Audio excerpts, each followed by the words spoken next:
Go ahead. Good morning, everyone. S will not be with us this morning, uh, and Pastor may be late logging in if he gets opportunity at all. So it's about 7 minutes after, so we'll go ahead and get started. Um, just to see if we have any questions, and I just urge anyone who may have a lesson or have a question or something maybe you observed this week and you want to discuss or something that's been on your mind, please feel free. If we can answer, we will. Okay.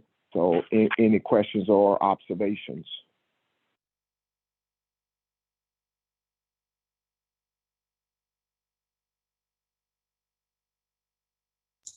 I have one. Where did you all leave off last week, if you can recall?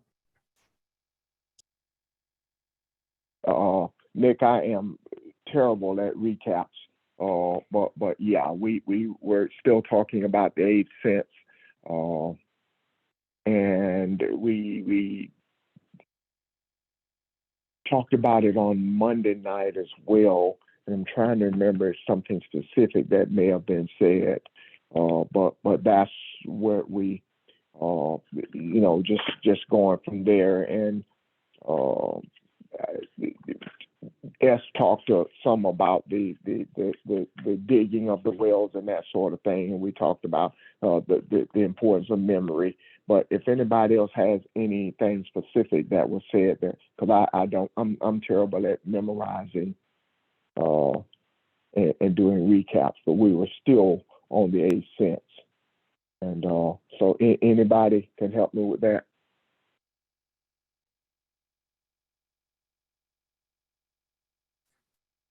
No Okay. problem. If you don't mind, I could probably continue. Oh, was someone gonna say something? Yeah. Good morning, everybody. This is George in Philly. You know, what was interesting in terms of last week when ST was talking about the 8 cents, what it made me give thought to in terms of looking at all of them from a standpoint of its purposes. And I just really tried to just meditate on that all of it works together for the good. But when we think about the 8 cents and how we incorporate it in reference to the concept that ST was talking about, you know, really there's like a spiritual sense for each one. And what I'm trying to say in reference to that is like when we talk about sight, for an example, as one of the senses, we talk about the third eye. But, you know, I was just trying to meditate on that because we know that we're not talking about our eyes, we're talking about the spiritual eye. But I think in even the remaining 7 senses, there's a spiritual aspect of that particular sense. And so I just thought that, you know, in looking at those 8 senses, you know, I just wanted to, just share some thoughts in terms of maybe looking at that, because when we talk about this, the sense of the ear, hearing, again, we look at it in terms of just what we hear, but I think spiritually it kind of came out a little bit even more deeper that do we really hear? And I think that sometimes when information is being shared or when we tap into that spiritual sense of a particular sense, it kind of resonates a little bit more deeper now instead of looking at it on the surface. And so, I just thought that it was just something that I was just thinking about over the week of just looking at each sense and really trying to see the spiritual connection of it. And so I was just trying to look at that example because, sometimes when we communicate with people, we ask the question, do you really hear what I'm saying? I mean, I know you hear me, but do you really hear what I'm saying? And I think that I'm just a little bit more conscientious about now, being able to understand the importance of speaking and being able to listen, if that resonates a little bit. But just trying to understand it a little bit more deeper, in that kind of thought. So I just wanted to share that and just see, where we go from it in terms of anybody else's perspective. I'm done. Hopefully that makes sense a little bit in terms of what we're hearing. It did, yeah, thank you.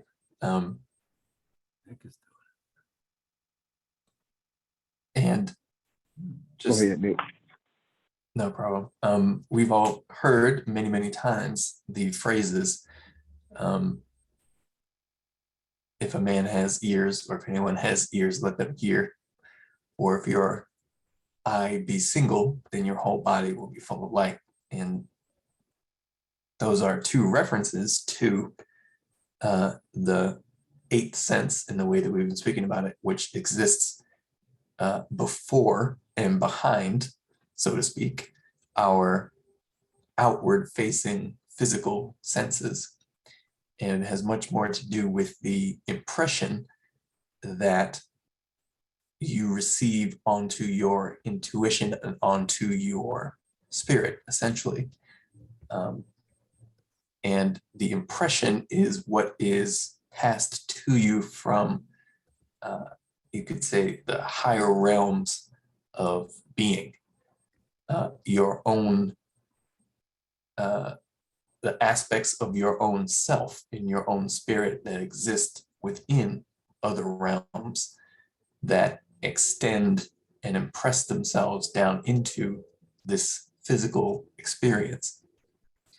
And it is from those places that we receive all what we will call insight and wisdom. And when we even look at the word insight, it is sight within. It is what you receive via your single eye or your third eye. And overall, it is what you receive in your spirit when you are inspired. And once again, even the word inspire means spirit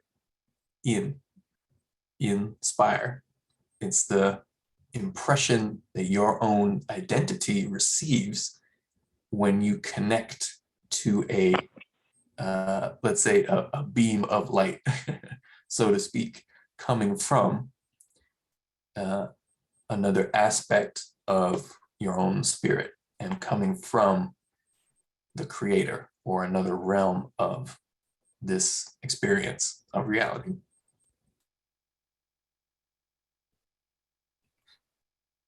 So I guess what I hear you saying is the eighth sense takes you to a place, if you allow it to anyway, takes you to an intuitive place that ties all the other senses together. So all of them become tools or mechanisms to take you to that place where you find your intuitiveness, like you're saying, your insight or your inspiration or whatever the case may be in that situation. It becomes an internal thing, and that becomes your perspective and not external, as the first five senses kind of invite you to see. So all of it collapses into one, and your insight or your how you see things become something more of a spiritual concept rather than just a physical reality or something that you take to be a reality. Am I seeing that right? Yeah, no, I like that, the way you described it. It's like our sort of physical, regular, quote unquote, senses are like the different colors of light as that light is being passed through a prism. But if you trace it back to its source, it's all one thing before it gets differentiated. And learning how to develop and listen to that insight, your eighth sense, is very much how you learn how to know something, as opposed to just thinking about something. So if you ever wondered how you can know whether or not what you're doing is correct, or whether or not what you are, the direction you're taking yourself in a conversation, in life, in every moment that you have the ability to choose what to do,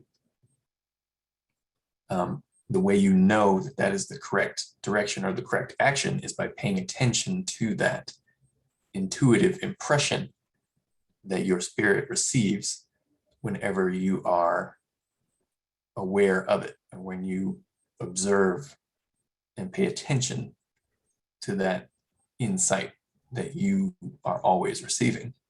When you learn to pay attention to that sense that connects you to your own spirit and connects you to the creator. And one of the goals, and arguably the main goal of meditation, is to learn how to hear better, so that you can, in any situation, always draw from that insight and learn to listen to and feel the impression that spirit leaves in your experience. Nick, just to add to that, the origin of inspire is not the way we think of it today, but the origin is to breathe, and to breathe slow. So it is directly related to meditation in the eighth sense. Yes, thank you.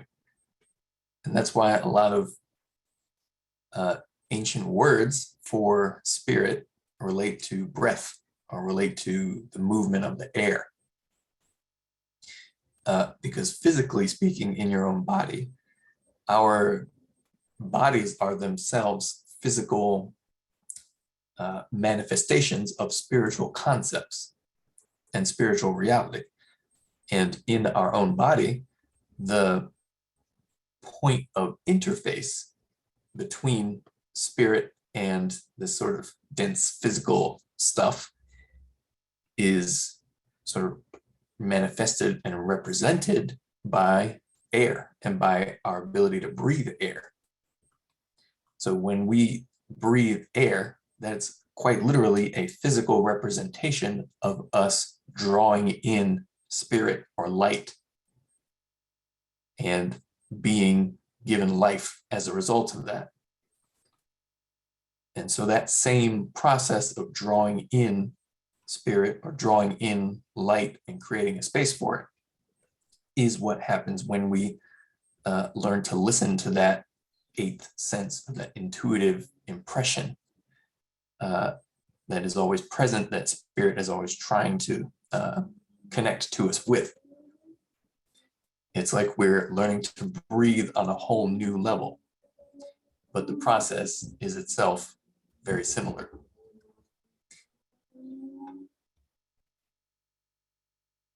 I like that. You said something else too. You said meditation helps us to hear better.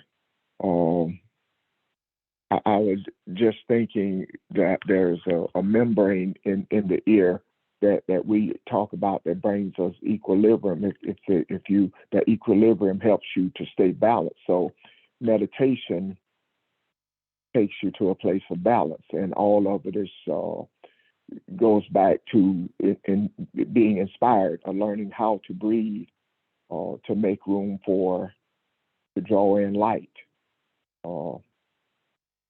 and that's the eighth sense. That's the essence of the eighth sense.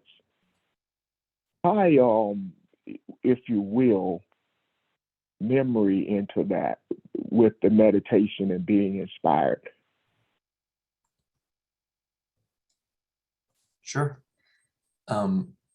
Memory is very much, it's not like physically understood very well in terms of scientific understanding that is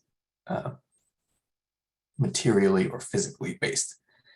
But memory is our interface with call it a spiritual field. And the extent to which we're able to see in that sense, the extent to which we're able to see and hear that field, the better our memory can be. So it's kind of like learning to relax your attention, which is focused on this material physical experience, and direct that attention to that sort of spiritual field, which is felt intuitively at first, and then learning to expand your awareness of it so that you can incorporate more of the eighth sense experience of it, so that you can not only just feel the impression, but see the subtle things that are contained within it, but hear the subtle things that are contained within it, and receive that information in the same way that you would receive any other physical sense. So just as easily as we see things physically, if we're able to see, we can recall in memory those things that are present in a spiritual field that we have access to. And our ability to remember things is basically based on how easily we are able to allow ourselves to receive from the field of what memory is. And it's a relationship between us physically and spiritually. And as the more into balance we can bring that relationship, the better memory gets, and the better it feels, I guess, more simple to try and remember something, because rather than it be a struggle, like we always forget things, but the true process of remembering is really one of seeing what is in that intuitively accessed field. And so it's that we can learn to get out of our own way and allow what is in that field to occupy the space that we create when we request to remember, which is really requesting to see something, or the impression of something in that field.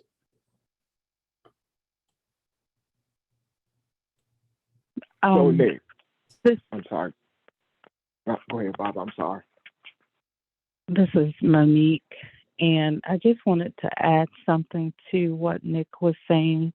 I was at in a training recently, and we were talking about children's performance that come from communities and homes where there's a lot of chaos, and they talked about how, you know, those kids, because they're always in that crisis mode and they're not you know, and I take it back to that whole thought about the concept of breathing and balance. And because they're out of balance, it's not that they don't know the information, and when you can get them at the point where they're out, they're no longer focusing on what's going on in another environment. They thrive, you know, they can do well, but the teacher has to be skilled in helping them get to balance. So all of this kind of ties in, even when you're looking at day-to-day encounters and situations that people are in. So I just wanted to add that to support what's being said.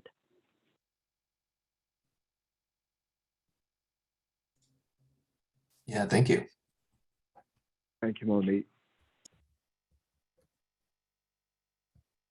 Anyone else? I have a question, Nick. This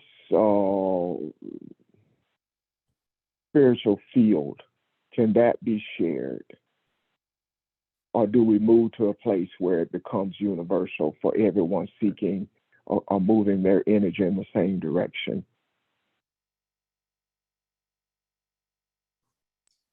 Well, we are all connected to that and a part of it. So we all already share it.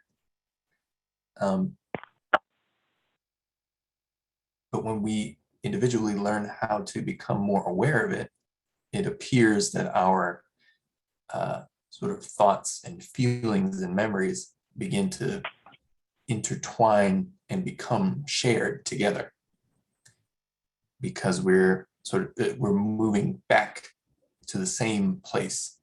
And when we're in that place, we see and experience the same things, if you get my meaning.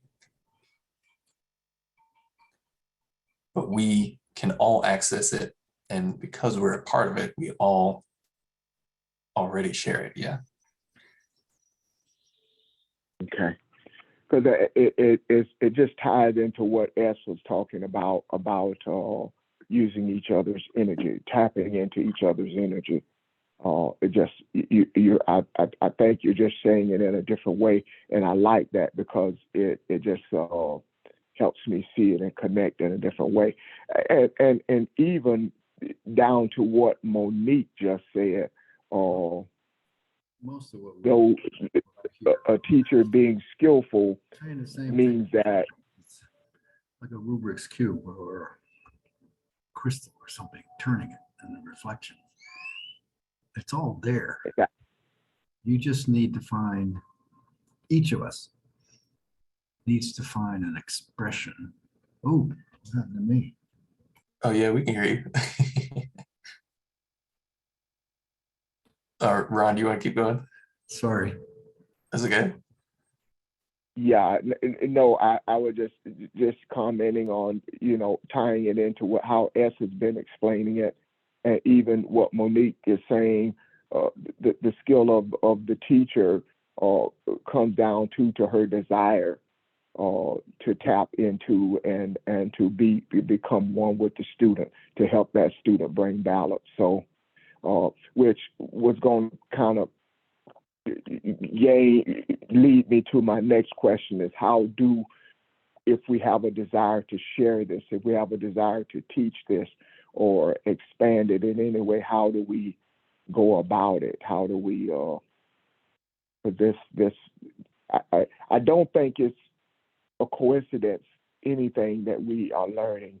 And I think this is a very powerful tool and a very important place that we're in right now. And so, I'm looking at the state of the being of the world, if you can look at it that way, the energy of the earth and the universe, and how do we make those influences happen? So if you can talk about it a little bit more, that shared space that we have in influencing others. Ron, if I may, before Nick respond, and giving thought to, where we are and teaching, that ST is sharing, something that has inspired me was to basically look at, the concept that we've heard in the past, a mind is a terrible thing to waste. But in our thinking, when we, talk about intuition, it made me to really, think about to, spend, some time in terms of really thinking about the brain. There's several reasons why this is on my heart, because of my sister-in-law, Phoebe. But, in having the time to reflect, it talked about the cerebral cortex in terms of our mind as far as dealing with the three regions of the brain. And I think that because we all are one yet many, and our energy is all in oneness with regards to what we can do, in terms of just being positive and just having, that energy flowing for recovery. It talked about the hypothalamus, as being one aspect of the brain that talks about long-term memory. And as I begin to, reflect, I can just see again, the importance, of just being able to appreciate how wonderful and marvelous we are made. But when all of those senses are working in harmony, working in unity, as they say that the body heals itself. So I think that the proper, meditation, the proper breathing, and just having a better understanding, just of how to utilize our mind and how to utilize our brain in terms of learning, teaching, and doing. I think it really gives a sense of encouragement to realize, again, how, the spirit is able to teach us in that realm. And just trying to tie this together in my own spiritual journey, when we talk about recovery, which I think is a very important word that sometimes people put a negative stigma on. But, sometimes there's a principle, that is taught in recovery where it talks about having sought through prayer and meditation to improve our conscious contact as Elohim, but more importantly, having the power to be able to carry out those desires. And I know that, some people in terms of science, and again, it's something that we all growing with and growing through, but I can truly appreciate that when these senses are in harmony and unity, there's healing, there's recovery.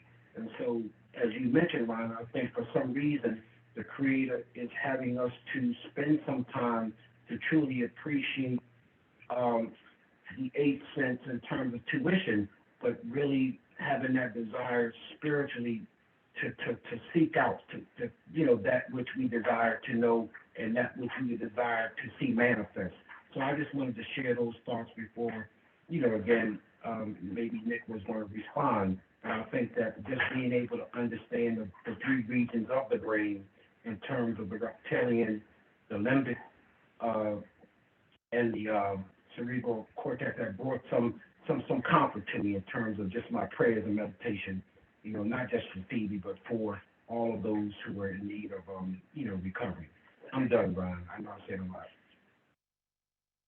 Thank you, George. Actually, if I could say this before Nick goes, I agree with you, and that's exactly where I was going with this. Let me share part of a conversation I had with Pastor this morning. He and I were talking, and I was telling him how I see negative energy, and energy is just energy, but I'm particularly talking about negative energy here. It seems to me sometimes it's like water running with a force, and it's trying to get in your vessel, and it probes and it looks and it beats on the door and on the walls and the windows looking for a way in. So it does that until it finds a way in. So it leaves you in a reactive state all the time. And what I mean by that, you can't pick up the paper and see where somebody else got shot or something happened or Congress did this or there's another war here or there. So that water, that energy constantly beats and tries to beat you down and beat you into submission. So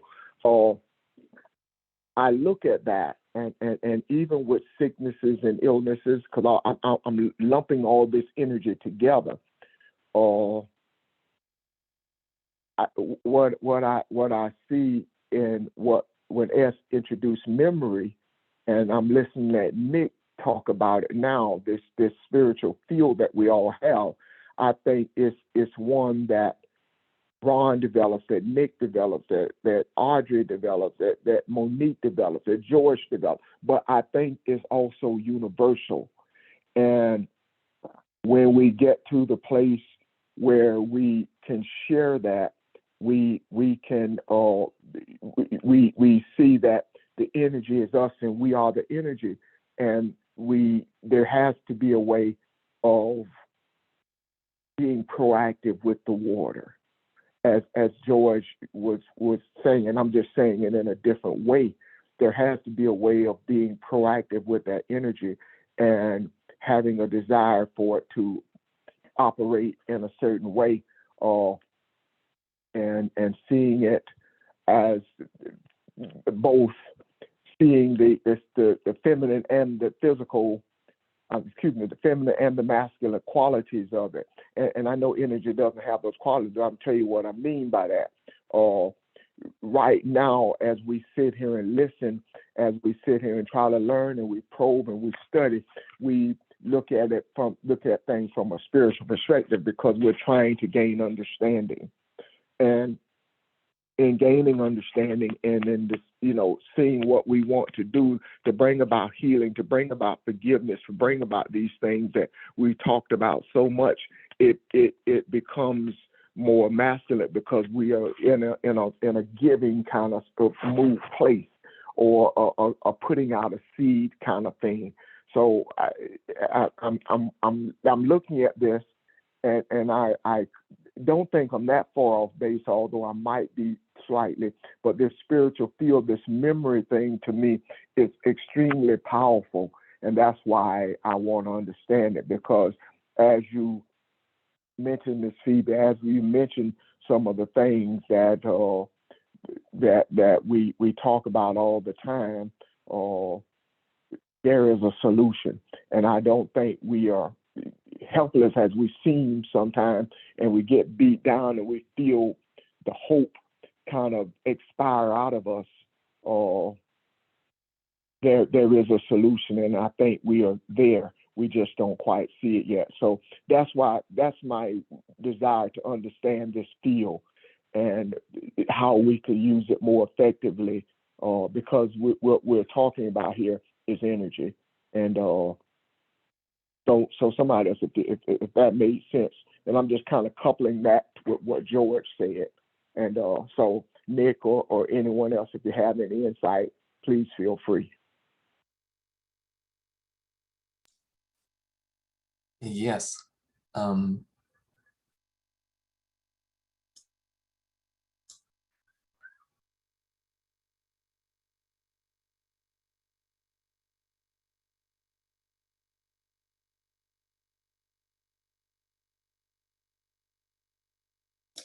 I had to let that siren go by. It is very much a field that we are interacting with, and the more we can collectively, or in our group and overall in humanity, be on the same page with our ability to draw from and interact with that field, the more our ability to affect, as we always say, put in the macro, the more our ability to affect what is in the macro and affect the strength that what is in the macro has to influence people's feelings and thoughts in general, the more we are able to collectively interact with that field, the greater the strength of that field.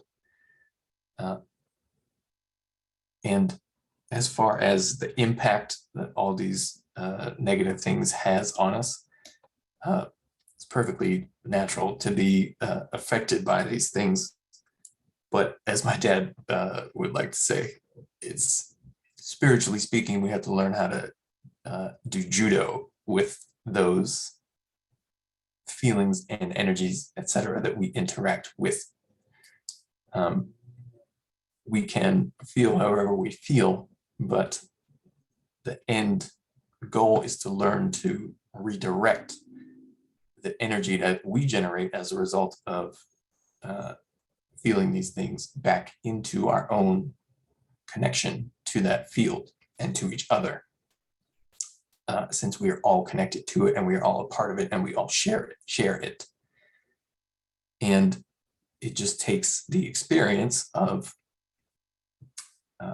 meditation and learning where to go within ourselves to find that connection and feel it, in order to utilize that connection in the moment when we feel these sort of negative impacts of all this oppressive atmosphere we are under, and all these negative things that we encounter and see and feel happening in the world, in our individual lives, etc. All of the energy that generates from our response to those negative things and how we feel from those negative things can be redirected into a strengthening and deepening connection with our own spirit and the field that our spirit is, and the sense of our connection to spirit. But as I said, it just takes some experience in the moment to be able to remember that connection and not get too caught up in the emotions or the experience that interacting with something negative generates. Let me So if Go ahead. I can hold you there for just a second. Yeah. So and now this is a very practical part of what I'm hearing and what you're saying, what I think you're saying. The memory serves as an island, if you will, an island that I could see that's a launching point for me. So I'm in going through this thing this week, and this is very practical. I'm going through this thing, and I'm starting to feel weak. I'm starting to feel beat up, and I'm starting to feel the hope just slip away from me. And the memory is someplace I go where I remember a time, or I allow my eye, as we've talked about earlier, to take me to a situation or a place where there was a hope, there was something that I saw that I was able to latch on to that took me to a higher place. So that is what you're saying then, to use that then to when you start your meditation, when you feel that despair, that is what takes you to this field, this universal field. It takes you to this place where your energy has an opportunity. This energy has that opportunity to go through a transformation. And you can help me with this, but because you reach these points sometimes where we feel like I'm just tired, and nothing seems to be helping me here. And that's what I'm grasping for. And I'm thinking you're addressing it, but say it one more time for me so I can hear you. If I understand what you're saying, yeah, that connection and your ability to draw from that eighth sense and our shared experience of the spiritual field and the spiritual source that we're all connected to is what rejuvenates you and can rejuvenate you within that moment of despair. It's as I was saying, it takes a bit of experience to learn how to not get caught up in that sort of negative, downtrodden, despairing experience, which is just part of being alive and aware on this planet. Everybody experiences that at some point. And it's not wrong to experience that in any sense. But it can become something that causes us to forget. So when you seek the memory of your connection, or when, in a sort of practical example, you think about something that makes you happy, it counteracts that feeling enough so that the experience of that sense, or the eighth sense, and that connection to spirit, can rise up again in your awareness. And then you can learn how to go deeper within that and strengthen that connection so it can be more rejuvenating and help push out a lot of those feelings of hopelessness and despair and tiredness that are part and parcel with dealing with the kinds of problems that we have in the world. I have a comment. May I? Yes, ma'am. I think we've lost who we are because of electronics. Things are external to us, like TV, cell phones, all this kind of stuff. It's like all this stuff is just a distraction. And we're so heavily relied on it till we've lost who we are. I mean, when we had just 3 channels when I was young, when I was little, 1 TV, we played outside, we stayed in the woods, we climbed trees, all that stuff. We were more creative then than we are now, seems like. And I just believe that because of the electronics, those things that are external, we've lost who we are. Kids don't play outside anymore. Everything is just digital. That's all I wanted to say. I agree with you, Evelyn. Sorry, Nick, but I agree because, and all those things have electromagnetic energies that influence us, whether we know it or not. They influence us. They influence our mood. They influence our thoughts, because, you know, all that electromagnetic energy that's flowing away from those things, it's gonna go somewhere. And if we are there, it's flowing into us. So we are very much influenced by those things. And it can throw our natural frequencies off to a certain degree. I think you're both right. In fact, Pastor and I were talking about last week sometime, the wise men navigating the stars, you know, and just all the other things that, you know, you look at the indigenous people did. How did they know how to do?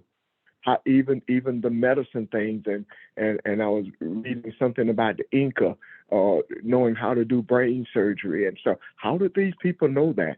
They were far more intuitive than we were. They didn't have all these devices. They didn't have all these distractions. And just as you're saying, energy is energy, and it throws us out of balance. So it goes back to just showing you again how important meditation is. To take a few minutes. Well, I'd go even farther. This is Richard. Just to test the extent of our addiction, you can sit down and meditate for an hour, but turn off everything electronic for 3 days, not even a week, and see how you feel. And that'll reveal more honestly where you really are in the process, and tell you what you have to do to become independent of that. Not to give it up, but to find some independence. And I'll bet we'd all be surprised at how hard that is. Even though we sit down, we breathe from our lower dantian, or lower stomach area, and have a meditative experience for a period of time. And then within, minutes, we're right back in the same mess. I went to a retreat in Maryland years ago. It was a week. At the end of that week, I could practically float. But within 3 days, driving my car back to South Carolina, I was back in it. So that's the real, to me, test. But you've got to do something that helps you take some measure of where you are. It's not a judgment, but you can say things. The question is, can you let your being execute those things? All right.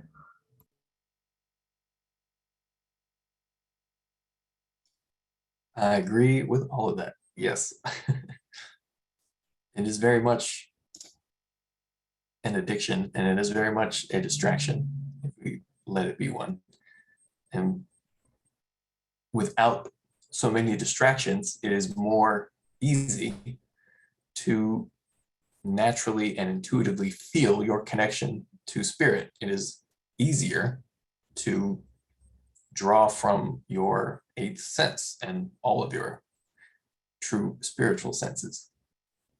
That's why one of the prescriptions for becoming less mentally jumbled and less distracted is to just go out and be in nature.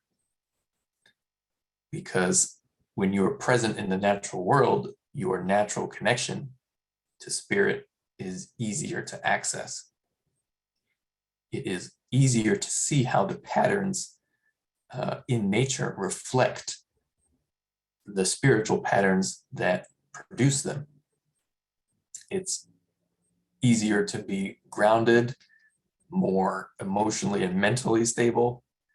And that's why it's one of the best things you can do to help yourself heal if you need to get away from all of this buzzing distraction that we're constantly immersed in.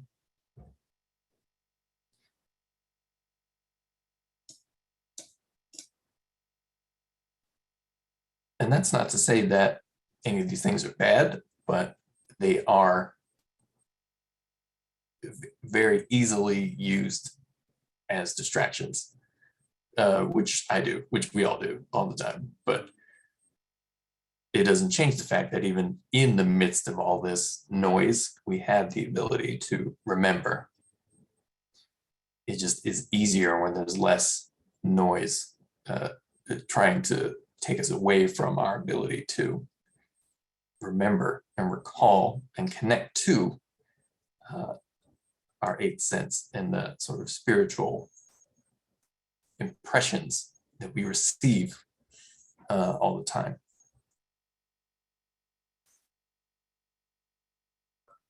Yeah, and I think you have to be kind to yourself and understand. I guess the old rule of thumb I had was whatever you're going to do to change takes at least 2 weeks.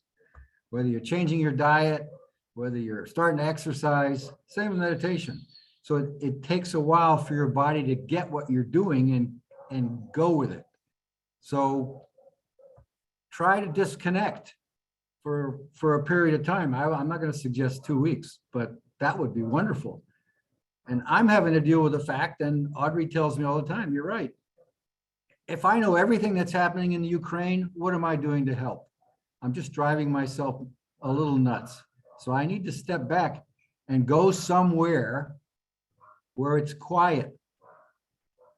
And Nick is telling you this, and he lives in a concrete jungle. So he's got to struggle to find quiet in the middle of that. But it can have an effect, but you got to give it respect and a little bit of time. Just try it and go ahead and fail 5 or 6 times. We usually do until you start to get the hang of it. And it's not all about working it out in your head. I know we're all going through that. Good Lord, you all put up with me for all those years at Foundation when we were in the building.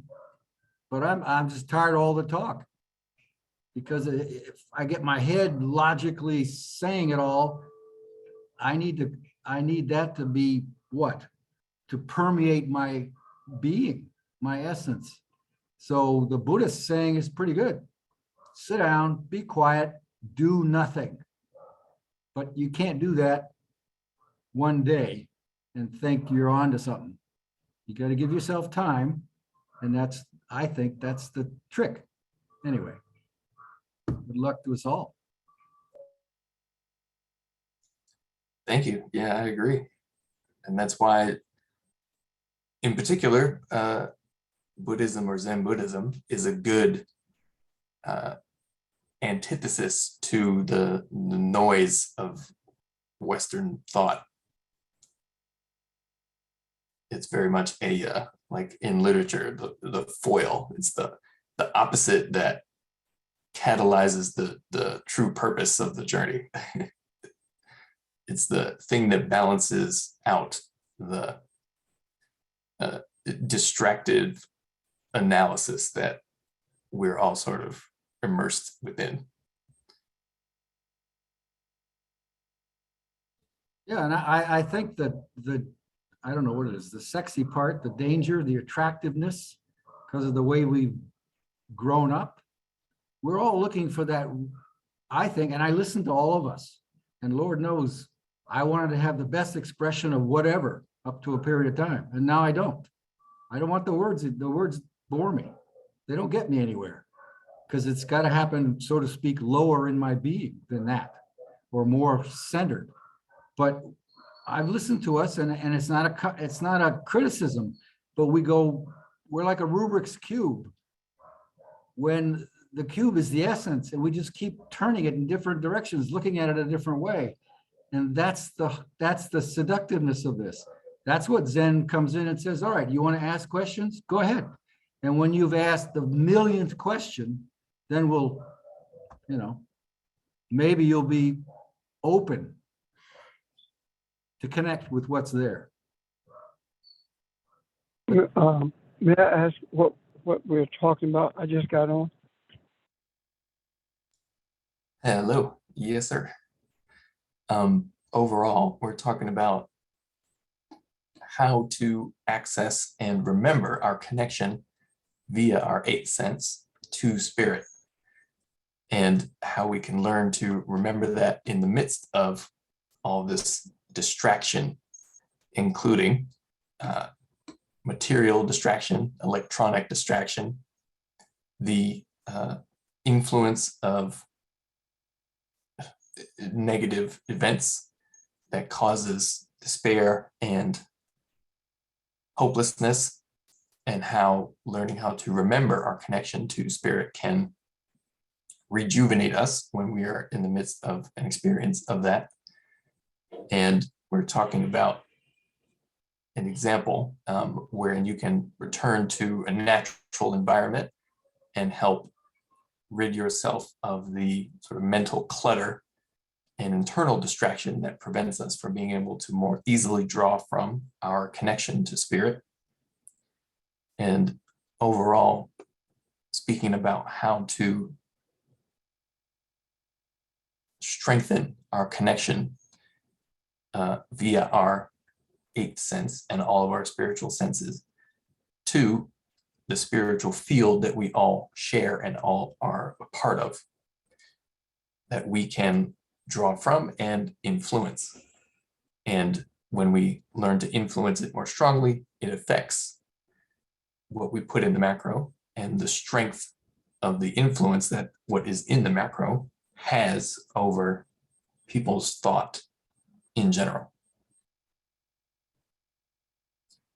Okay. I think that's it. Well,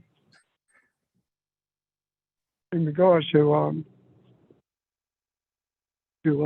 making an effort to receive from the spiritual that we are connected to, my experience has been I don't try. As long as I try, nothing happens. So I don't try. I've come to understand that if I'm relaxed and not truly searching and making efforts to connect, but knowing that I'm already one with, there is no problem with me receiving understandings and seeing beyond where I am. Also, the concept of sharing what we see is actually sharing familiar energy with each other. Because when we're in conversation, as we are now, the only reason that we understand each other in terms of the words is because, not so much because we speak the same language as it is the energy that the word represents is familiar to us. And when we make it a point to see everything in that regard, and those things that we deemed to be distractions become opportunities to move beyond the understandings where we currently are. And I hope that fits what we're talking about. Thanks.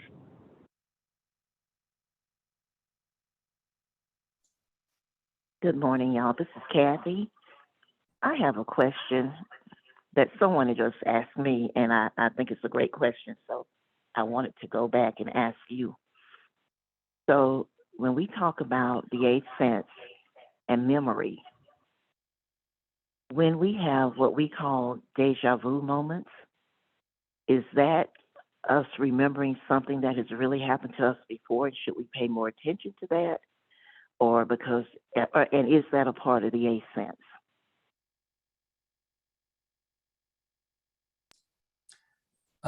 I can help address that. I think we definitely should pay more attention to it, but what it is may not always be the same thing in terms of what we are intuitively becoming aware of when we experience that. It can be that you are recalling an experience you had in another realm of reality. And for example, when you're sleeping and dreaming, you can recall an experience you had in a dream state. And that experience may be one of something you haven't done yet or something in the future. And so when you end up doing it in your regular waking life, you remember that experience and have deja vu. It can be a variety of things, but it is very much a component or a part of that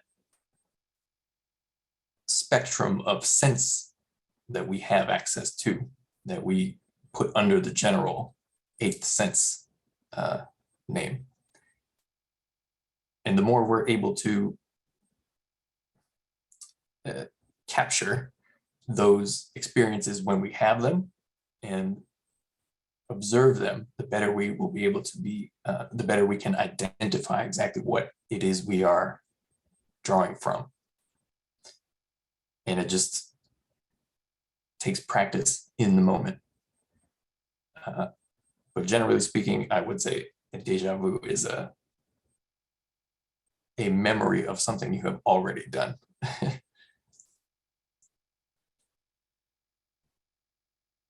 Thank you, Nick. That makes sense.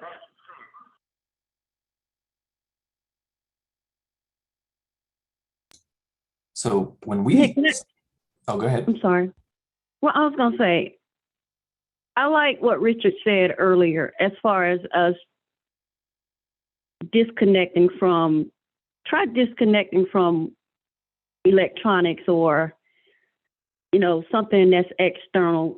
I think that's something that, I know I'm going to try that. I may do it like for about an hour, but after that, as far as disconnecting from the electronics or the computer or whatever, I'm going to try that. And he's right. It's hard as hell to do that sometimes. So I like what he said. And it's just something that I'm going to deal with. Because sometimes I can't sit in silence, especially when my mind is racing. When you have situations going on in your life and then you see other people as well, it's just hard. And I appreciate him saying that. Richard, thank you. That's all I wanted to say. Well, Evelyn, let me add one little caveat. I also believe that whenever you take something away, you need to put something in its place. So I just suggest to help with that, do something natural. Pot a few plants. I don't know what. Doing something outdoors is kind of nice. It's not like just sit there without it, because sooner or later that energy is going to boil up in you. It says, So do something else. And then discover the end of the day or the end of the several days that, wow, there's really more going on here. I think that helps. Anyway, and then forgive yourself. That's the hardest part. Forgive yourself if you break ranks, if you can't hold that and you give into it. It's just like a diet. I'm pretty good till 7 o'clock at night. And then from then on, that's when I really have to tie my hands and get out of the kitchen. But I have to keep saying, oh, fine. I just have to start over. I mean, that's a rather mundane, silly example, but same thing. Just don't punish yourself. Just keep going. And it'll eventually, I believe, in my experience, take hold. And even though we get away from it, you can begin to come back to it. And that's a pretty wonderful thing, if that makes any sense. So it does. And Nick, I want to apologize because I do believe you were about to respond to Kathy's comment. Thank you for listening. Oh, no, I agree. Thank you. We have to teach ourselves better habits. And that's really what all of this is. We have to relearn the habit of paying attention to our spirit and what we intuitively receive from the deep parts of our own selves. And it is those things that appear simple that we do all the time that are the most difficult things to change. And those things are the things that end up being the ultimate or the greatest distraction to us. But that's really what all this is. Learning to change our behavior and change where our attention is focused based on the habits that we've formed over the course of our lives. I think too, Nick, we have to, in terms of over the conversation just now, I was thinking about when we think about Western thought, that's kind of a oxymoron or whatever. I don't know what the word is, but because Western thought is not thought, it's just talk. There's very little self-reflection behind it. It's just talk, to hear yourself or to make your point or to rub somebody the wrong way or whatever. There's no real thought behind it. And we also have to remember, what are the motivations of those people behind all those electronics like phones and television and Netflix and HBO Max and whatever. Their motivation is to make money. They don't care about us. They don't care if we get addicted to a phone or addicted to whatever. They just see that as on us. So we have to be careful in terms of seeking after things that the ultimate motivation behind them has nothing to do with our own well-being. So we have to be really careful, and we do, when Richard talked about the Buddhist thought about that is to do nothing, and nothing meaning to get away from it, let it go. That's a good idea when if we're helping ourselves to get back to our intuitive self. Anyway, that's all I wanted to say. I would like to address that also, if I may. When we look at this, when we are discussing the internet and these electronic devices, as Audrey said, they are designed to make money, and they have been designed to make us addicted to them for the purpose of making money. However, I see the internet as the closest thing that man could create to a spiritual world. And I see all of the things that are within the confines of the internet that we get addicted to as not so much as distractions the way we would normally think about a distraction, but a substitute. If we were to see this, if we see the spiritual realm as we see the internet, but of course more sophisticated, we see that we search the realm with our desires to understand. That's the same thing we do with the internet, searching to understand. So in essence, what we have quietly done, where we have become addicted to it, we have found it more easy, or we found it easy to search with the internet than we found to search with ourselves, to search within ourselves. The internet simply keeps us on a journey of external search, and we never find who we are. the spiritual search, disconnecting ourselves from the internet and the other electronic devices gives us an opportunity to be more aware of who we are and how we actually were designed to function.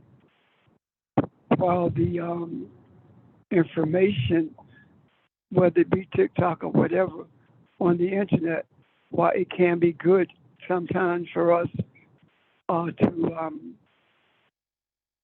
learn about what's happening in this realm, it also becomes worse than the religious thoughts or the religious principles that we were following that got us absolutely nowhere when it came to being spiritual. So disconnection from electronic devices simply gives us a sense of connection to the innermost feelings of our being. And the thing that keeps us at bay from doing that is a struggle. We have been so conditioned to have noise, to watch TV, to search the internet, to Google this, to Google that, and most of what we Google actually doesn't have anything to do with understanding ourselves or others. We got so accustomed to that until we have been brainwashed into believing subconsciously that we are in search of our being while we search the internet. We're actually losing ourselves in the electronic devices. Thank you.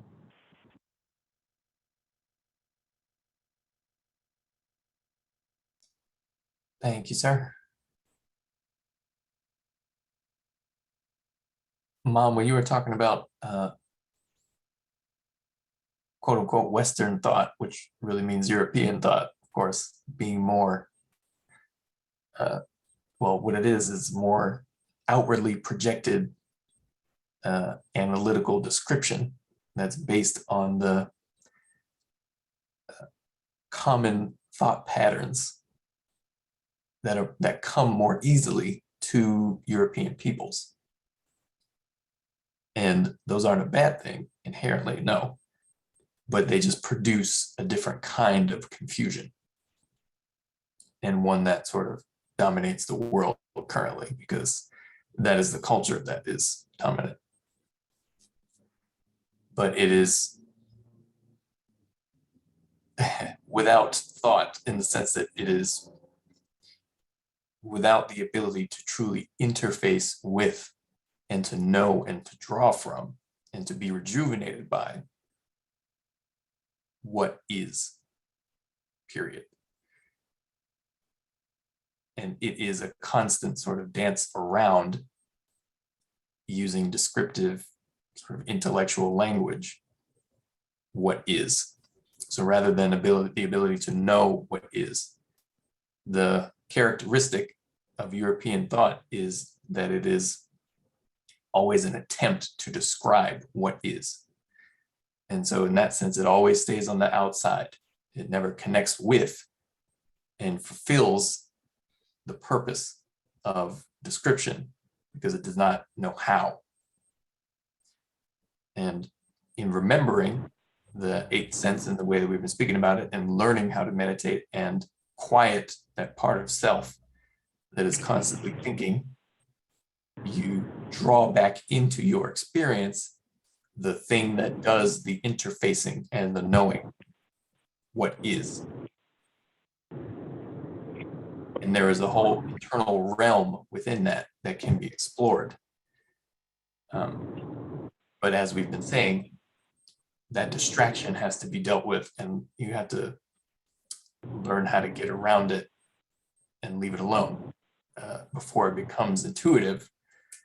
How to draw from those deeper parts of self. Well, you've just answered for me, Nick. Something we've talked about before. And what I'm thinking is, is that we as Africans have taken on this European mindset so that we can assimilate into American culture. But I think that's the thing that has made us feel so discombobulated, for lack of a better word, and not, it made us feel discombobulated and not quite totally feeling ourselves, because we've let go of the mindset from our African ancestors, and we've acquired the one of Europeans. That explains a lot to me in terms of for myself, in terms of how I always felt sort of disconnected to it all while I was growing up, and also the feeling that I never fit in quite. So that explains a lot for me. Thank you. Yes, ma'am. That is. I concur with that. And Nick, before you move on to something else, it kind of is a freeing kind of thing, or to listen to you say that kind of releases you.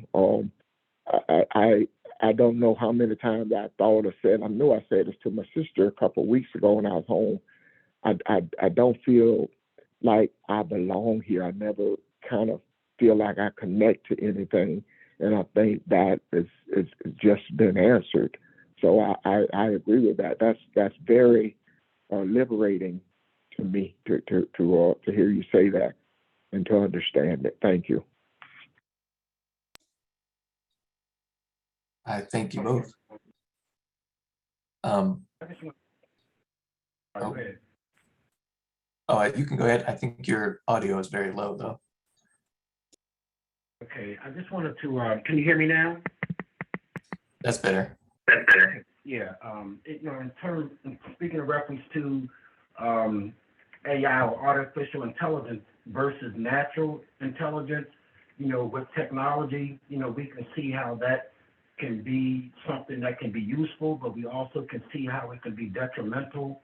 And I think a reality check for me is that, coming up, as a child and being brought up in church and just going through all of the doctrines and the religions in terms of that which was taught, something that really impacted on my life before my father had transitioned was he talked about the importance of, his spirituality. And it was something that I never had a lot of conversation about because he did not physically attend church, in a sense that as, our mother, has had us to go to church, but he will go on several occasions when it's something that, we involved with in terms of recognition or whatever. But I think what was important that I understand today, as you talked about, being able to appreciate nature. And one of the things that I commune with my father today spiritually is taking the time to be in nature, taking the time to understand the importance of natural intelligence, because at that time I just couldn't, it didn't resonate with me because I just saw it from a Western, society point of view of that's what I thought being a, Christian was, or it, and so I think now as I reflect on it and I think about the intelligences that we are all gifted with, is just a desire to understand it more holistically now in terms of, what has been shared today. Because I think Ron, mentioned in terms of visual, but just being able to be in nature and, as, Evelyn, spoke about it in terms of just dealing with all that we deal with in society, but just being able to go back and to reflect in that sacred place of just being able to be rejuvenated. And so I think that, if we could understand and appreciate the intelligences that we have as we understand intuition, I think that it would just give us more of a peace to be able to appreciate the intelligence of our ancestors, being able to appreciate the intelligence in terms of not from a academic necessarily point of view, but just from culture and awareness. So, I think, again, just being aware of that has helped me today in terms of me, being able to appreciate, my father and what he really taught us, because he loved to fish, he loved to hunt, he loved to do certain things, and that's something that I never really partake in because I was so caught up in the church and just want to, be in that mindset. So again, I really appreciate.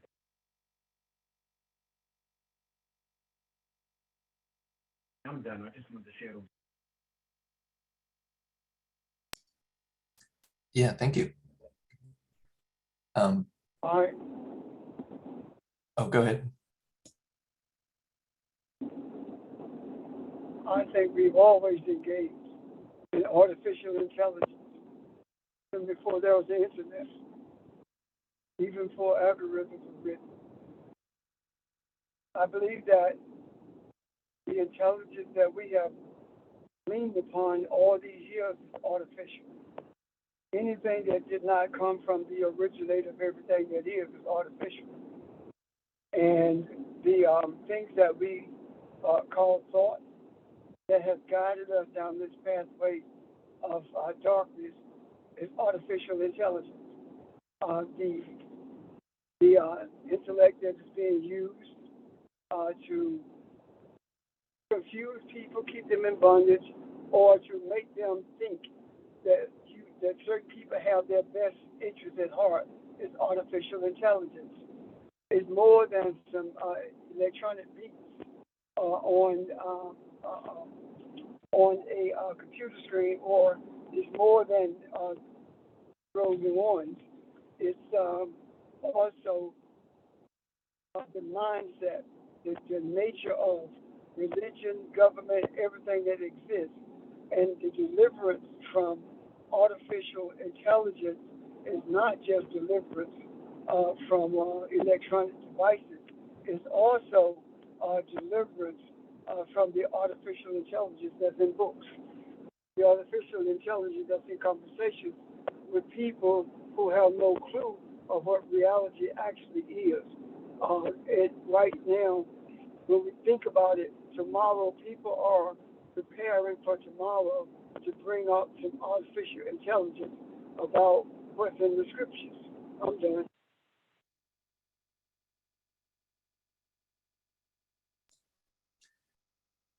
And I agree completely. It's all an attempt to recreate our original spiritual knowing or awareness, but through the somewhat confused framework of what is a European approach to understanding reality. And again, that's not to say that the endemic sort of approach that comes more naturally to the European or Western mind is incorrect, but we are just living in the way that it becomes confused. So the spiritual and psychological atmosphere of places that the so-called sort of Western culture is dominant are not endemic, or they are not organic to non-Western people.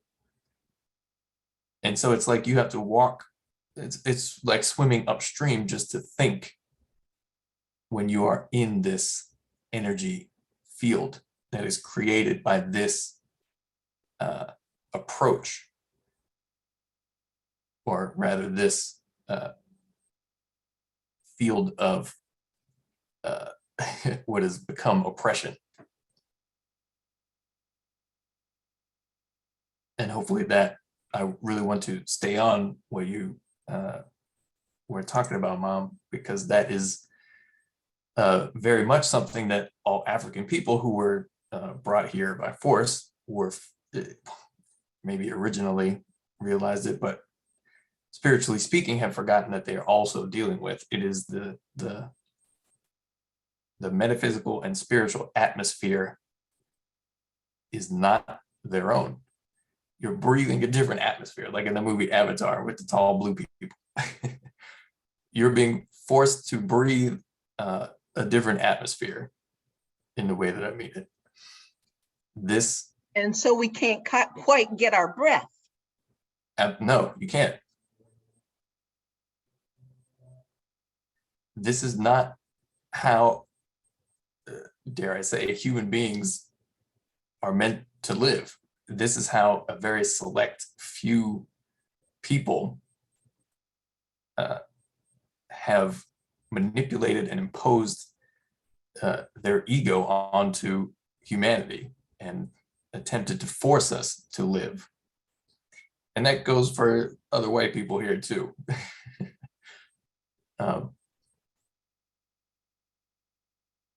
But that is the how do I say, the wool that's been pulled over all of our spiritual eye, that we have to learn how to pull back.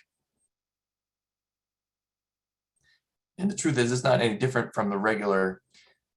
If in some alternate universe, there's an Earth where everybody got along. When the white people showed up in America and Africa, they sat down and there was a big cultural exchange and everybody lived happily ever after. Wherever that alternate planet is, they're dealing with the same problems, but just a much less intense version of them. All of this is part of the illusion. And we have to learn how to see beyond the illusion and realize that we help reinforce that illusion with our own habits, like we've been talking about. But in this version of Earth, it's just another layer that we can be aware of and deal with. That sort of choking atmosphere that is not originally organic or endemic to African people.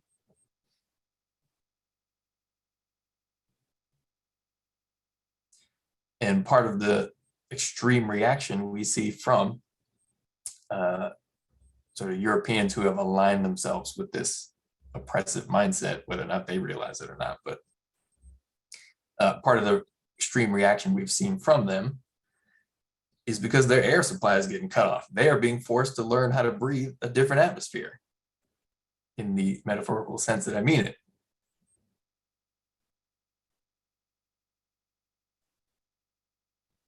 And nothing makes you fight harder like when your air supply is cut off, because as we were talking about at the beginning of today, you're breathing air and creating space for air within your body is the sort of physical, symbolic, metaphorical interface between spirit and material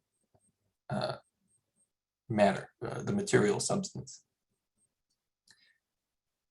And when that is threatened, you fight the hardest to stay alive. And if that sort of atmosphere has been one of, one that is confusing and suffocating to non-European peoples, and those European peoples are now being taught in a way how to breathe another atmosphere, then obviously they want to stop that. And it works the same way going the other way, Dad. It's very difficult to learn how to breathe African atmosphere if you are European. And I speak of the royal you, not you specifically, individually. And once again, the European sort of analytical approach is not a bad one, but it must be balanced and it must be married appropriately with the African one in order for all of this to be complementary, in order to spin the spiral quicker so that we can figure out the point of all of this faster.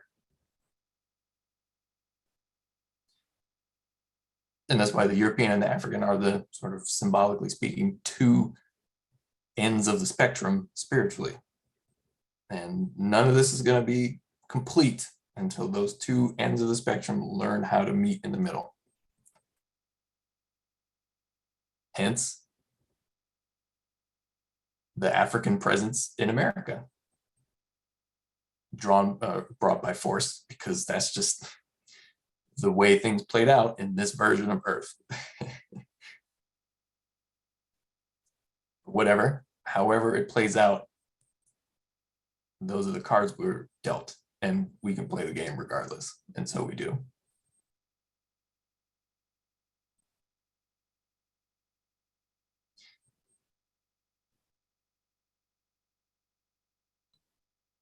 Wow, dissed by my own son.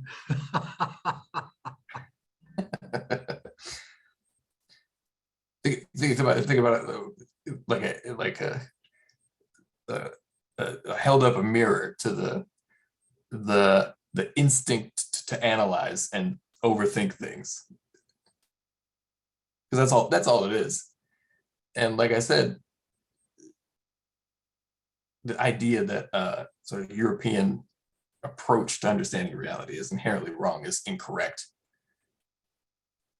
but it gets confused and distracted in the way it gets confused and distracted, and that is what we are living in, because that is what is dominant for the most part, that mindset. Well, I think also the way it plays out on an individual, okay, like me, it becomes an excuse to avoid being in contact with the real essence. You rationalize everything, and you can live a whole life that way, and you can obviously develop a science and create all kinds of things in culture, but then you know, that little quiet, again, Buddhist it monk is not who sort of looks at you and goes, really? You think all of that means anything? well, it's not that it doesn't mean anything, it's that it's incomplete. Well, yeah. And And there's the call to complete yourself. Well, it binds you, and so it makes it harder for you to be free, so to speak. I think that's my sense from my experience. Yeah. What happened is the Europeans brought it on itself because they did not understand the principles and philosophies that it was reading, that it was studying. They did not understand the approach to scientific research and what all of it meant. Anything the Europeans did not understand, they just counted it as being nothing. And then, without that understanding, they tried to develop philosophy and policies based upon things that they did not understand. And that in itself brought about the difficulty and the confusion. And by virtue of that, when someone made an effort to correct and say that's not quite right, well, that someone was rejected because it did not look like it. And this started years ago, and it built a society that we live in now, wherein the only one who knows anything is the European male, and everyone else is trying to play catch up. And this did not start with the founding of this country. This started with when European males came in contact with other people around the globe. And with that having been said, it just grew from that, and it never included the European female, because she was not the one on these escapades to explore different places. And every place the European went, no matter what he saw, it was not right unless he said it's right. And here we are today in the same place, and that makes it difficult for the European to embrace an African concept even to this day. Thank you.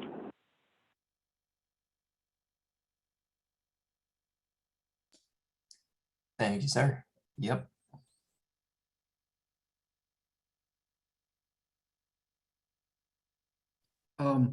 I don't know if there's a moment and I could say this, just, it's, again, it's my own, I don't know why I'm talking today, but anyway, it's my own feeling. We need to be careful. It's a little stepping back to an earlier part of the conversation with this. I feel with this term artificial intelligence, I'm not comfortable with that. I don't think that's connecting those two words is going to prove itself to be right or true. So I'd be a little careful throwing the word intelligence in there with artificial. It's different, but I guess we're still at a crude stage, but we got to be careful because, like so many other things, these terms and definitions start to guide us and take over. So that's just my personal feeling. I don't know how to express it differently, but I'm not in love with that term at all. So I just don't really use it much. And I know that if you sat down with any native person from a native culture and said, well, what do you think artificial intelligence is? They just stare at you. So anyway, sorry, maybe that's just getting energy out.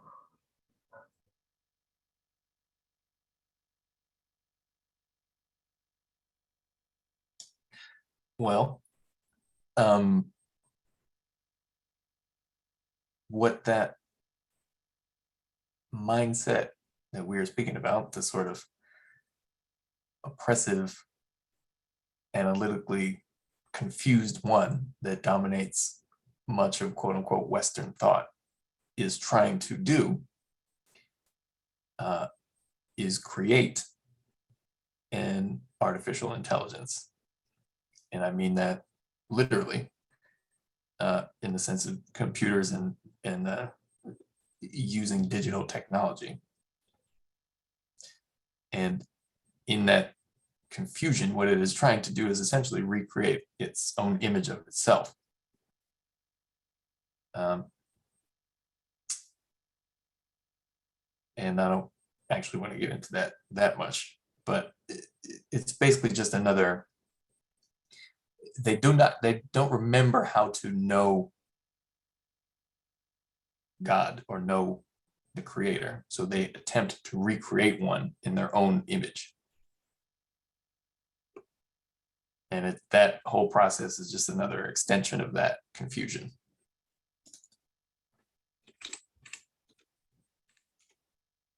And that's what that's the spiritual and psychological source of the pursuit of when we think of robots and like actual stuff like that, which is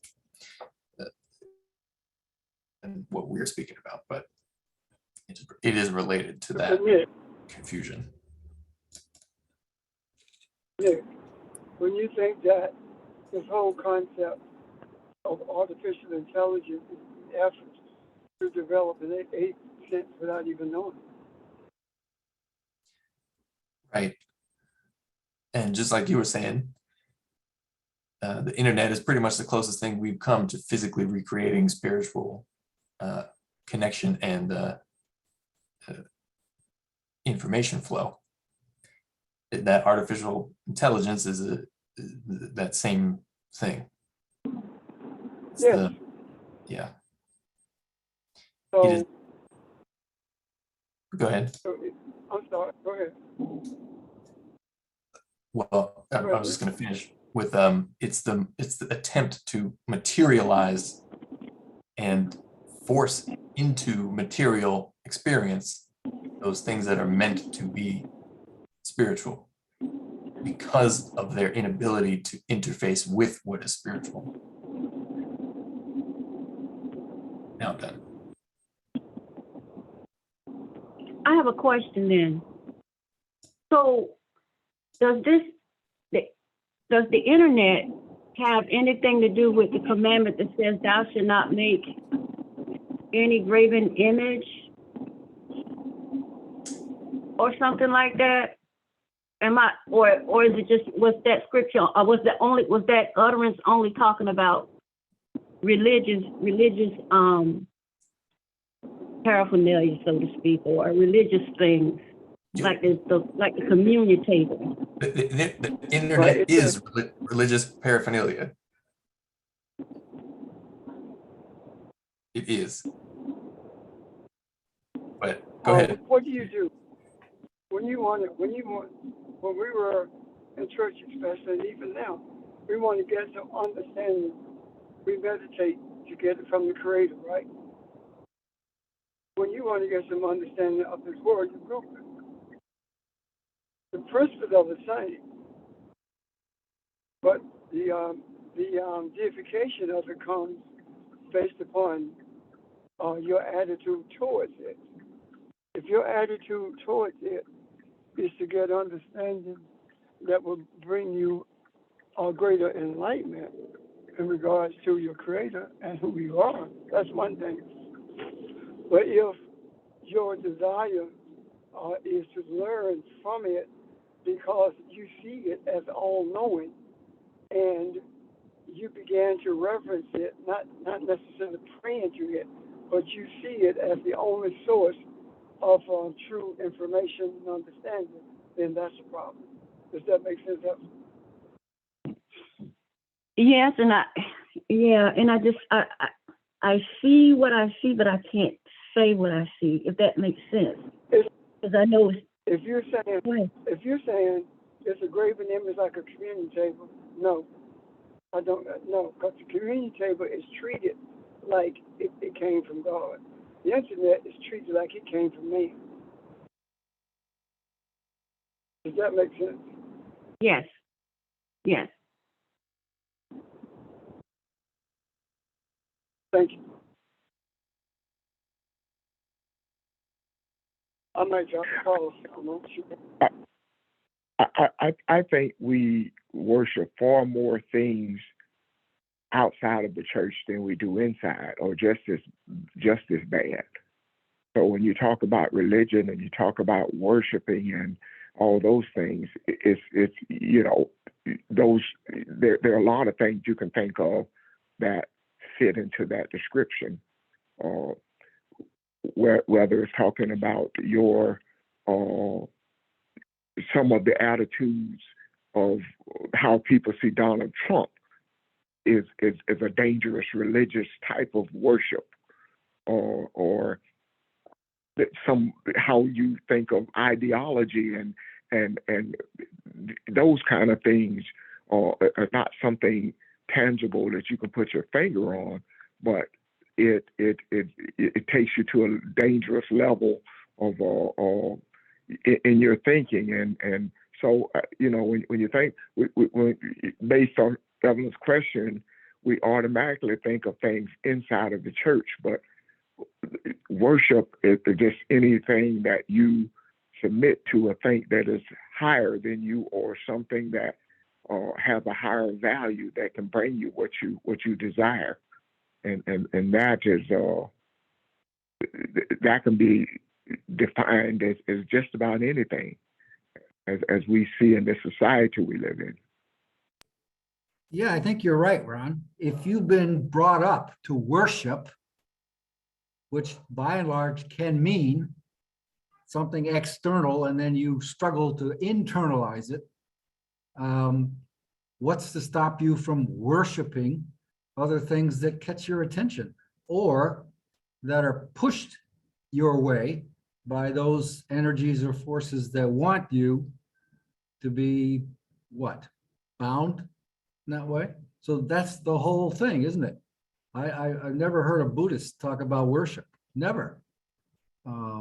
So I guess what I was trying to say earlier, even about artificial intelligence, yeah, we just get seduced by these words and don't realize how they can reinforce some of the things we're trying to struggle against. That's all. So I think you're right. We're a society that worships fill in the blank. And all of that is external, isn't it? Really, in the way it operates. Yes. But again, I think like Pastor Richard said, all these things were given to us, and then it's up to us to figure out how to use them. But if we don't know what we're doing and we're confused and willing to be manipulated and redirected, then obviously there's going to be misuse, I guess you can call it, and then that's where pain and suffering comes from. But okay, that's not, anyway. So that's part of the essence or the notion, I guess, of just the Buddhist notion, and I don't know why I'm saying all that today, but just don't sit down, be quiet, don't do anything, just breathe, and things will reveal themselves. But if we get seduced into all these other things that are better than the thing before, and this one will free us and the other one didn't, it's a different golden calf in a way, isn't it? At least culturally, that's the way we kind of build it, in my view. And that's the addiction. That's the hard thing to really let go of, and then not punish yourself for having been addicted. And I don't believe anybody is an addict for life. I don't buy any of that Alcoholics Anonymous stuff. That's just the Catholic Church in another form, but maybe that's too political. Anyway. Correct.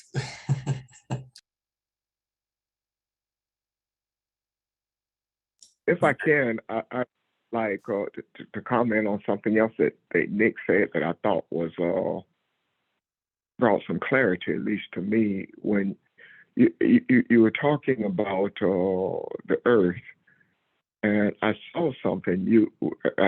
My mind went to Revelations, where it talked about a new heaven and a new earth. So that is a liquid thing.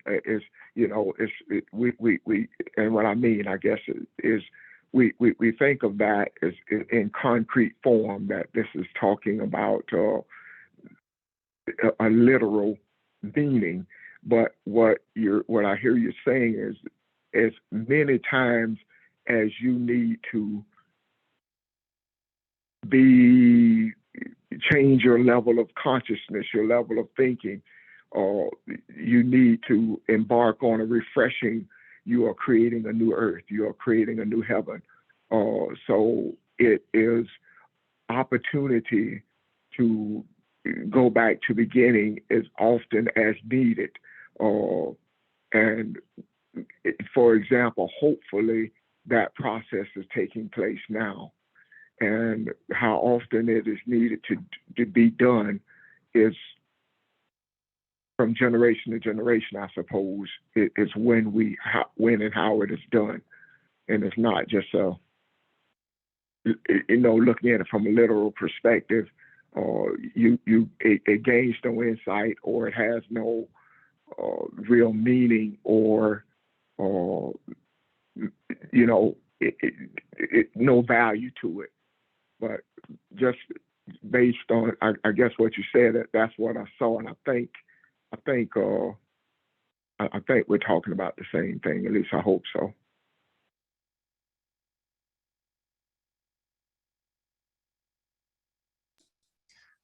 Ron, I think it's a continual process to bring about what is meant by a new heaven and a new earth. But the quote unquote end goal of that process is represented by the archetype of a new heaven and a new earth. The earth is always different. Your experience of heaven, which the kingdom is within you, is always different and is continually evolving. And it is always in pursuit of that, what is purely meant by that symbol or that metaphor in this context. Yeah, you said it. It's continuously evolving. That explains it in a nutshell. But don't you need to understand as well that it's new to you? Now, if you get 2 or 3 people together, then you can say, hey, we have this new understanding. And again, go take that to some native people who'll just stare at you like, it's always been that way. The connection is what's new, right? Even if it's full or partial. That's how easily we get seduced with this. That's how deep, if you want to say white culture, I have to live with it.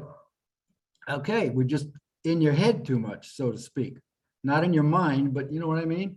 So that's why people think they discover things sometimes. They don't discover anything. Or I should say invent, right? They discover what's there. I think. And this can be somehow related in that way. But you think it's new because it's something you haven't felt connected to or whatever before, but it was always there, right? That still little voice on your shoulder. You didn't invent that. You just connected to it, which is great. It's there, waiting to be what? Appreciated? I don't know. I agree with you, Richard. I think we kind of come full circle. You know, you what we have spoken about is true meditation and getting back to those roots and gaining some understanding. And what you see is who you always were and what was always there. And those who think, who see things and want to look at it as some new experience, are those who try to gain, put a value on it and prosper from it. But those who are truly looking for the experience of meditating and for changing the earth and mankind, recognize it as it is. I'm getting back to the beginning. I'm getting back to what has always been there. And the value that I want to glean from this is, how do I bring this to light for mankind? How do I change that? Not seeing it as, oh my God, Ron just found the secret of the earth. Let me put that in a bottle and sell it. So those are the differences to me. But you're right, it's nothing new at all. It's just, I'm just rediscovering who I am. But what I'm also sensing in my experience is, and I'm sort of paraphrasing actually Einstein when he got older, a softening of this whole idea of you. I think we're still bound, you know, I feel this, I feel that. Somehow I understand that. And it's part of my being, I guess, to express it that way. But there's something in me also that says, just relax that a bit, let it expand. It's not, you know what I'm trying to say? It's not a hard me and you. It's all more amorphous. It's all more connected, blended. And that's fine. That's fine. But I don't know how to express it well, but that's one of the last things I think that we hold on to. Me. Yeah. And you're never free until you get rid of me. And I don't mean, you know, in a bad way. I mean, you open that up. Anyway. Yeah. Morning, Ron. If you can hear me, I think that, Yep. you know, what we've, you know, communicated, you know, this morning, and just thinking about the scripture that Pastor Richard spoke about in Genesis, chapter 1, verses 2.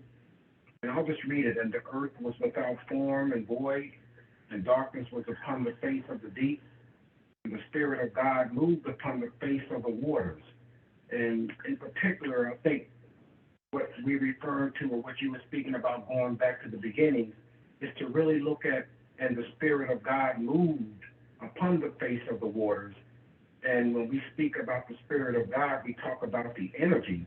And I think that that's where we are now in terms of just trying to look at how we can see the face of the waters being that beginning, that we can look at the eternal waters of the Nun. And so I think that, you know, again, going back to beginnings has its purposes, and along with, you know, what Richard and everyone and yourself and all of us are speaking on is the Spirit, you know, of God. And they say, quantum physics says that, you know, energy can never be destroyed. You know, energy can never be created, always was, always is, moving in the form, out of form, and through form.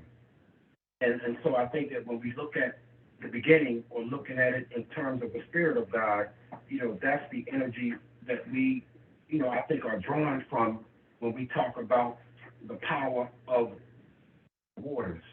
And so at some point in time, hopefully, we can have that discussion, or Pastor can speak on that, because I know he had mentioned that verse. So I just wanted to share those thoughts about the Spirit of God moving up from the face of the waters. Start beginning. I'm done. Thank you, George. Pastor, you have any insight or you want to address that, please?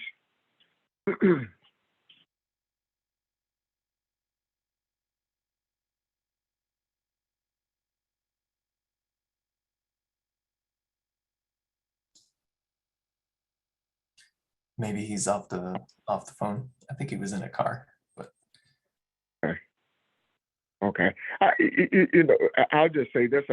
I don't, you hear me go back to Genesis a lot because you guys say something that takes another layer off it for me, and I see something else.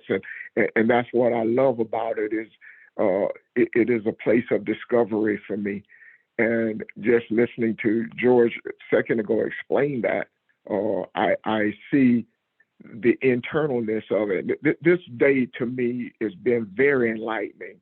And I want to thank Nick and everybody who spoke, because I feel refreshed today.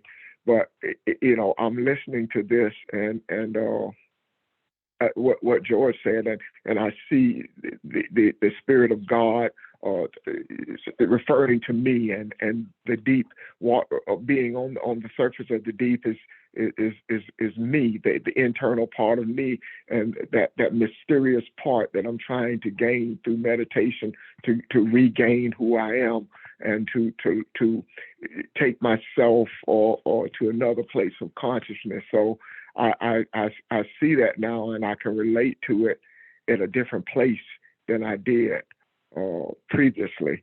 So yeah, I agree. It all kind of fits and ties together, and it's just another day, I guess, that we opportunity to see ourselves and move to a different place. So thank you.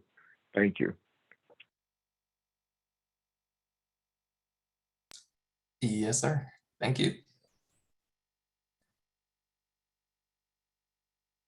So everybody's spiritual homework is to try to be aware of your own connection to the deeper part of yourself in every moment. And as Pastor Richard said, you don't have to try. If you try, you start thinking about it. So don't try, which is to say, don't worry about it. Don't think about it. Just when you are aware of the need, try to be more aware of the deep part of yourself by being quiet internally.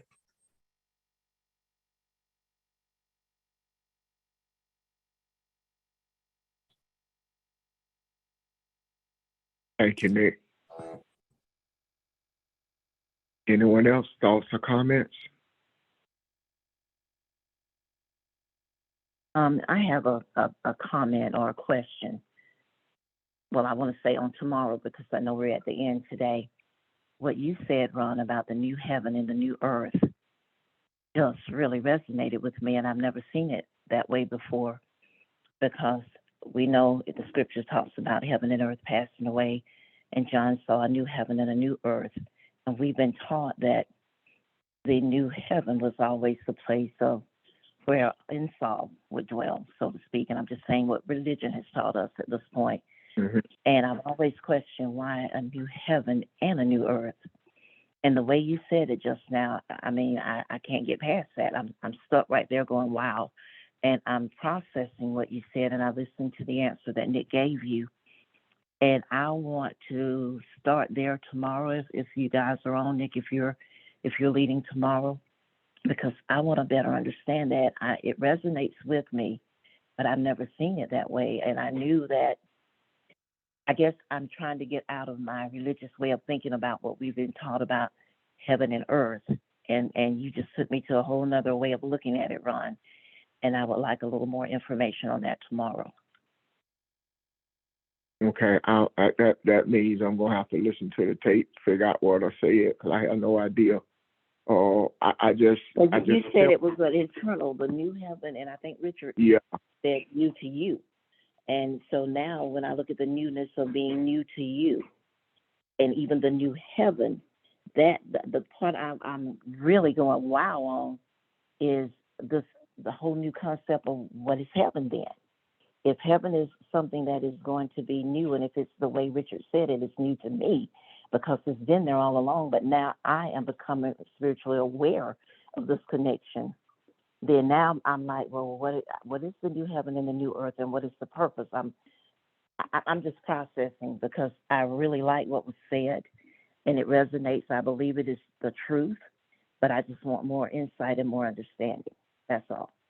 yeah, and what I didn't say, what I see them as being one and the same. I think we get to that place where, because what I felt today throughout this whole, I kept feeling an awness today listening to everything everybody was saying, and it was just different. It was a floating kind of thing, and I think we were there, and because I remember having a thought, I like this. How do I stay here? How do I keep these thoughts? So I think we moved to a place where that is continuous and there is no separation to what is heaven and what is earth. But yeah, that'll be a good place to pick up tomorrow. You cool with that, Nick? Oh, sure, absolutely. And I think, yeah, we're at a good stopping point. I actually have to go take my cat to the vet. Okay. Y'all, thank you. This is beautiful. Thank you. Until All right. tomorrow at 11. Thank you, Sure. everyone. Thank you. Thank you, everyone. Thank you. Bye-bye.